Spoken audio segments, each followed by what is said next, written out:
আজকে মহালয়া, তাই আমার শুধুই বাংলা বলতে ইচ্ছে করছে। সকাল সকাল পাড়ার কাকুর বিএমডব্লিউর সামনে দাঁড়িয়ে ফটো টটো তুলে নিজের গাড়িতে করে চলে গেলাম গঙ্গা, কারণ আমার বাবা করবে তর্পণ আর আমাদের নিতে হবে অনেকটা গঙ্গা জল।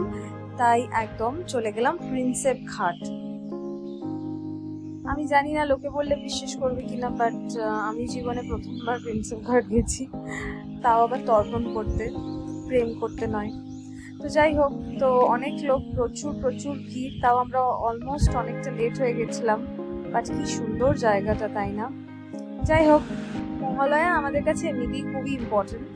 মানে সকালে উঠে বীরেন্দ্র কৃষ্ণ ভদ্রের মহালয়া পাঠ শুনেছি, কিন্তু এভাবে কখনো সরাসরি গঙ্গার কাছে এসে তর্পণ করা কাউকে দেখিনি। বাট এবছরে করা হয়ে গেল এবং সত্যি বলতে কি ভীষণ ভালো লাগছে, তাই ভাবলাম যে শেয়ার করি ভিডিওটা। আদারওয়াইজ ওই স্নিপেটস অফ ভিডিওস দিয়ে থাকি আমি স্টোরি।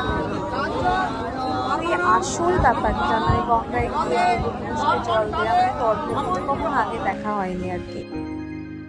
তারপর সব দেখে টেকে ওই আর কি একটু ছবি টবি তুলে একদম সোজা বাড়ি, ব্যাস এইটুকুই আর কি। Thank you.